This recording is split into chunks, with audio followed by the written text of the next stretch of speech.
They can't see me scratching my thighs. No, they can't. It's all below camera, and as long as we don't mention it, they won't know it happened. Did you ever smell your cos after you scratched it? Yeah, he is back.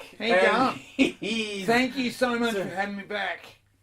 Now, people, the nice people like to know where AIDzee is. The bad people like to make fun of his teeth, which is fair because he's a bad person and deserves it. And have a check out his teeth. Yeah, the cancerous infection that's killing all his teeth. You should laugh about that. That doesn't make you a bad person.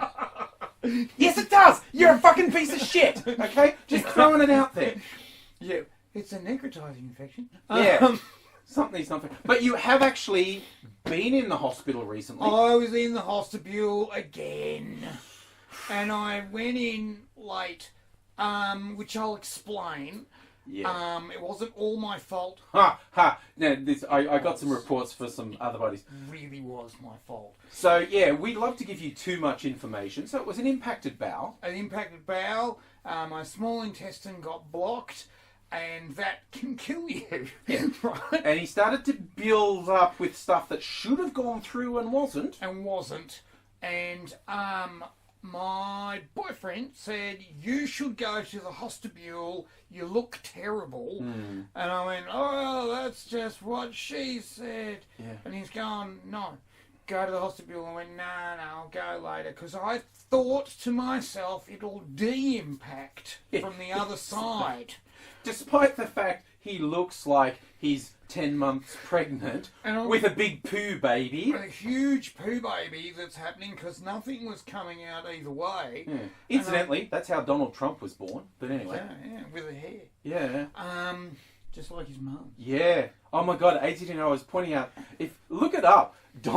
Just side note, Donald Trump's hairstyle, you're always wondering why he has such a fucked hairstyle. It's his mum's hairstyle. He's a mummy's boy on top of him, which is fine. So, speaking about big piles of shit, you had a lot of it. I had, yes, in my small intestine, and I had it for a couple of days. And what happened was, in the night time, I vomited up your fecal matter.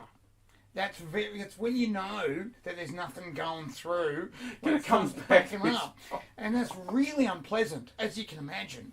And now that we've put that into your head, you can't stop imagining it. Then, a day later, I went down to my chemist shop that I go to every day to take my dose every day. Because they won't bring it to you. Yeah. And so I went down there and I went glop, and then I realised I couldn't make it home. And so my boyfriend and my colleague basically rang up the ambulance, and the ambulance ladies asked me all the questions, and I told them, and they said, yeah, when you were vomiting up fecal matter, that's when you call the ambulance, not 16 hours later. That's our free tip to you, kids. Free tip to you. If that ever happens to you, call an ambulance. And they said, weren't you in pain? And I said, well, yeah. But that's just normal. That's just every day. And they went, this is bad. You're obviously distended and out. And I went, yes. Aren't you in excruciating pain? I said, well, yeah. You know, but doesn't mean you should whinge about it. Yeah. And so they said, look, we're going to race you in because you could die. And I'm going, oh, that would be awkward. Yeah, a not desired outcome. No. And then they were basically trying to tell me this is a non-trivial issue. And so I got into the hospital, and I thought, oh, it'd be sweet. If I can wait here for 6 hours, and that'd be cool. I'll just chill. There was no chill time for AIDzee. And I went straight in, and there were doctors all over me going, pressing and poking. And I'm going, hang on, where's my 6 hours chill time?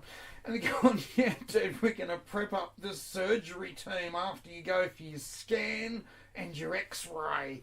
So I got into the x-ray, and they went clickety-click, and they went, oh, hang here. And I'm going, right, okay. So I was hanging out. They were all fucked off. And they come back with one of the doctors and 3 other doctors, and they're all checking out this film. And I'm going, this could be bad. Yeah, you know that episode of South Park where Randy Marsh is doing the world's biggest poo and he got ultrasounded? It was that situation.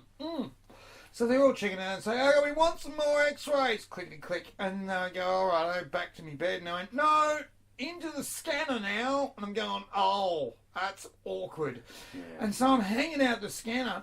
And then someone comes out and the doctor and one of the other radiographers goes in with the x-ray. And they went, and she's gone, oh, wow. Okay. I've jumped the queue in the scanner and they're going, right, there you go. And I go through the donut and it tells you stuff and you breathe normally. And now hold your breath. Now you breathe normally. Now you hold your breath. And I couldn't keep up. But anyway. And so they said, right, I go back to my chill out time bed, which I've had no time to chill out. And they say, okay, you're going to meet a couple of surgeons. And I'm going, I don't want to meet surgeons. It's always a good idea not to meet surgeons if you can, because they're great. They're great at being surgeons. They're often not real good about being people.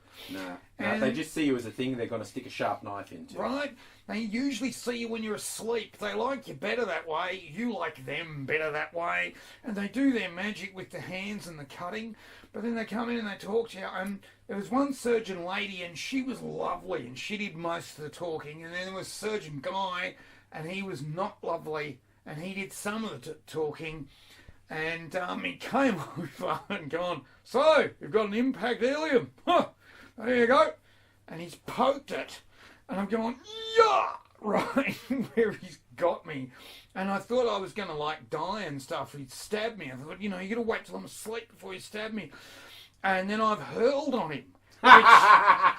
Revenge. And I said, oh, my God, I didn't know that was coming. And he said, oh, no, really, it should have been me. I'll just get my assistant to sort me out. And a nurse has come in, and I've got, like, spew all down me. A nurse has come in and cleaned up him. That's the hierarchy, buddy. And I was sitting there in my own GURP going, oh, well, I did it. Yeah. And so they were prepping up the surgery, and then a day and a bit later, I farted, which was fantastic. And then I went... He always wants to bring that to your attention, by the way, in any situation. If you ever meet AIDzee, he'll be sure to tell you. Oh, excuse me, I've just farted. Or he'll just do something that sounds kind of like an African elephant in distress in a David Attenborough documentary. That'll be me. Yeah, and you go, oh, that would be AIDzee, that thing that actually made the earth shake. Yeah, that'll be me. Yeah, so as my alimentary canal settles down again, I'm a bit gaseous. And so they're prepping up the surgery, and then I farted, and then I went to the toilet, so to speak. Yeah, things passed. And I was going, that's awesome. And then I've alerted my healthcare professionals to this immediately, and they've gone, that is a great sign. And then over the next day, it unblocked. And I can tell you that the sensation of having your intestines unblock is well worth the price of admission. It's kind of like smashing your hand with a brick feels really good when you stop. So being unimpacted is way better. It's amazing. I'm just going around eating stuff now, just because I can. And the other thing that did to me, when I was in hospital one time, they said to me, you've got to have an indwelling catheter, which is a tube they stick down the eye of your penis. And it is as bad as it sounds, right? And when they did it to me, this woman said, oh, can I do the catheter? Because that'll be my 5 and I'll be qualified.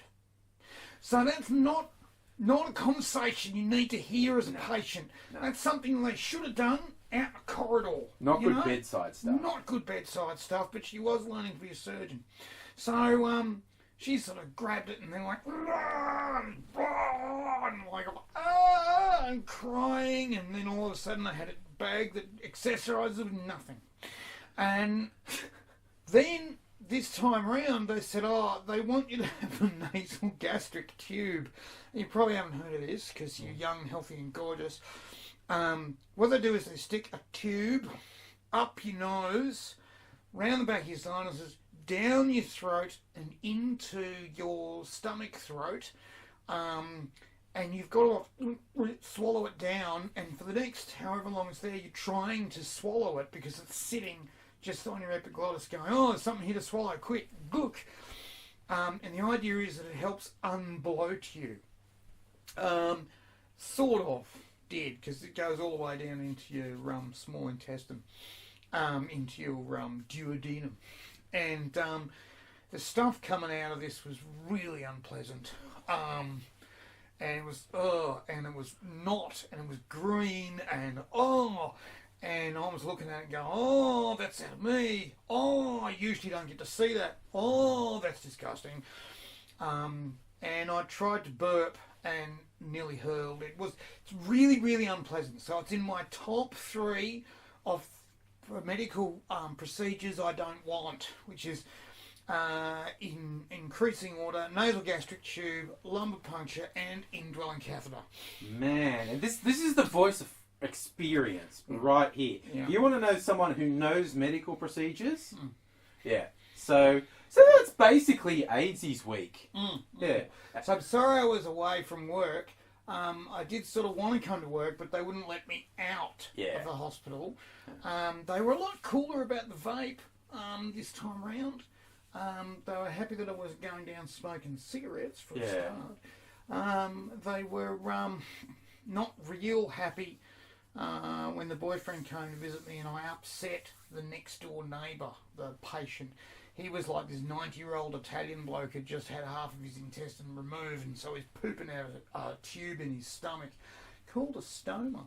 And then he was leaving his tub on the sink in the shared toilet. Yeah, not okay. No. Not okay. Big guy just said, you got to put that stuff away, bro.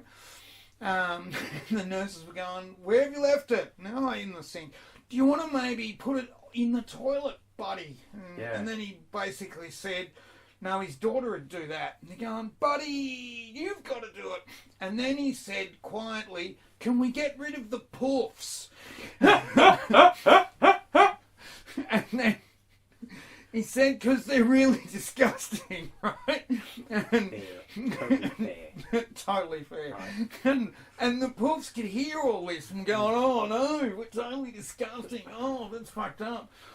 And it just so happened to be the nurses that we liked. And they're going around the curtain like, fucking hell. And one of them said, what have you been up to? He said, oh, I've got nothing. Just, talking and probably laughing, which is probably worst of all. Yeah. Probably, yeah. What were they expecting you to say? Like, so what have you been doing to upset him? Like sucking dick over here really noisily? No! Yeah. No, actually. He actually has some standards of decorum. Hard as that is to believe occasionally. And sometimes it gets very hard indeed. Indeed, yeah. So, a week of swings and roundabouts. Swings and roundabouts. Bad, impacted bowel, And nasal tube. Good, morphine. Morphine, hello. Oh, there was so much morphine. I thought I was in heaven. Yeah. They kept on going, you should have more morphine. I'm going, I should. I really should. Now it just gets embarrassing that now he keeps going back to the hospital saying, I should have more morphine. And they go, but you're not in here anymore. And he goes, how is that a thing? I should still just have more morphine. I should just come in. Yeah, you should. Know, And so... in-out patient. Yeah. I'm prepared to do in-out for anyone who wants to give me morphine. I'm saying that now. So a man's back for now, at least. For so now. that's good. For now I am, and I'm proud to be back, and happy to be back, and happy to be doing the thing. Yeah. And technically I nearly died, but whatever. Yeah, but he's back. That's like nearly dying is an average day, basically. It's Tuesday. It was Wednesday when It was Wednesday, actually. Wednesday was almost dead. So So he's back, Yeah. and we'll hopefully see a bit more of him. Oh, yeah. And we hope that we, metaphorically see a bit more of you, because despite all the government surveillance, we can't see you. That's just the government that can see you. But we imagine you. Yeah, we think about you. And I sort of know where you live a bit. Yeah. And I don't stay, but I walk past, because I'm not allowed to drive anymore. So I pretend I'm driving by your house. Yeah. And I sort of look wistfully at your curtains. So I kind of want, if we could leave you with one thing, I hope it's with a thought that when you're in your most quiet, intimate, personal moment, AIDzee's thinking of you. See Like you and later. subscribe. Thanks for watching. Hope you enjoyed that. I upload regularly, so make sure you're subscribed if you're not already, so you don't miss out. And if you like what I do and want to help me out, best thing you can do, share on social media. Tell your friends what they're missing out of. And hey, check my links below and you can follow me on social media as well. I've got a huge back catalogue, so stay around. There's plenty more to watch. Here's a couple of suggestions.